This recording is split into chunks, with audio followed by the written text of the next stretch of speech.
Yemen के एक छोटे से शहर हदरमौत में एक नौजवान रहता था। उसका नाम था यूनुस। फटे पुराने कपड़े, लेकिन चेहरा हमेशा रोशन। जेब में पैसा नहीं, मगर दिल में इतनी मोहब्बत और सच्चाई कि लोग उसे दूर से देखकर ही मुस्कुरा देते थे। यूनुस का एक छोटा काम था। वह हर सुबह खजूरों की टोकरी लेकर बाजार जाता, लोगों को खिलाता, बेचता, बांटता, लेकिन कभी किसी से ज्यादा पैसा नहीं लेता। कहता, रिज़्क देने वाला अल्लाह है, मैं सिर्फ उसका जरिया हूं। एक दिन शहर में एक मशहूर अमीर व्यापारी आया, इब्राहिम बिन सैफ। उसने देखा कि एक गरीब सा लड़का खुद भूखा रहकर भी राहगीरों को खजूरें दे रहा है। उसके चेहरे पर नूर था, साफ, सच्चा और बेगर्ज। इब्राहिम ने उसे बुलाया और कहा, बेटे, तुम मेरा एक काम करोगे? मैं मक्का जा रहा हूं 1 महीने के लिए। अगर तुम चाहो तो मेरी दुकान संभाल लो। यूनुस ने सिर झुकाकर कहा, अगर मेरी नीयत साफ रहे तो यह काम भी इबादत बन जाएगा। इब्राहिम मुस्कुरा दिया और चाबी उसे सौंप कर चला गया।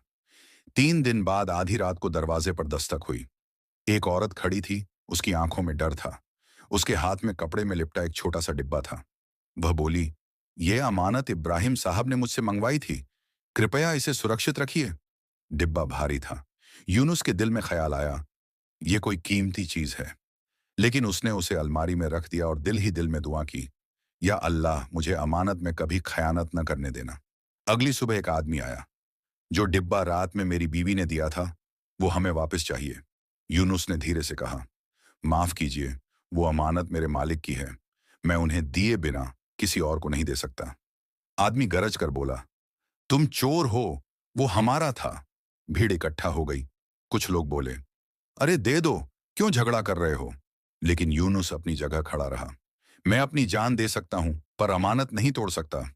आदमी गाली देता हुआ चला गया। रात गई, सुबह आई। इब्राहिम अभी तक नहीं लौटा। लोगों की बातें बढ़ती जा रही थीं। किसी ने कहा, शायद डिब्बे में सोना है।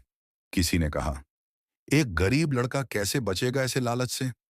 लेकिन यूनुस हर रात कुरान पढ़ता, डिब्बे के पास बैठकर दुआ करता, या रब, तू गवाह है, मैं सिर्फ तेरी खुशनूदी के लिए सच्चा रहूंगा। आखिरकार एक शाम इब्राहिम लौट आया। यूनुस ने सारी बात सुना दी। इब्राहिम ने डिब्बा खोला और यूनुस की आंखें फैल गईं। अंदर मिट्टी और पत्थर भरे थे। यूनुस हैरान हुआ। इब्राहिम हंसकर बोला, यह तुम्हारी नियत का इम्तिहान था। मैंने जानबूझकर यह डिब्बा भेजवाया था। जो इंसान अमानत में सच्चा है, अल्लाह उसे हर इम्तिहान में कामयाब करता है। फिर उसने अपनी असली अमानत का डिब्बा निकाला, जिसमें सोना था। इब्राहिम ने कहा, यह सोना तुम्हें इनाम में नहीं देता, बल्कि तुम्हारी नियत की कद्र में देता हूं, क्योंकि आज तुमने सिर्फ मेरी नहीं, अल्लाह की अमानत की हिफाजत की है। यूनुस की आंखों में आंसू आ गए। वह बोला, मुझे सोना नहीं चाहिए, मुझे दुआ दे दीजिए कि अल्लाह मुझे हमेशा सच्चाई पर कायम रखे। इब्राहिम ने उसे गले लगाया। उस दिन से शहर उसे नियत का नूर कहने लगा, क्योंकि उसकी नियत ने पूरे शहर को रोशनी दी। दोस्तों, अगर आपको यह इस्लामी कहानी पसंद आई हो, तो वीडियो को लाइक करें, और ऐसी ही दिल को छू लेने वाली इस्लामी कहानियां सुनने के लिए हमारे चैनल को सब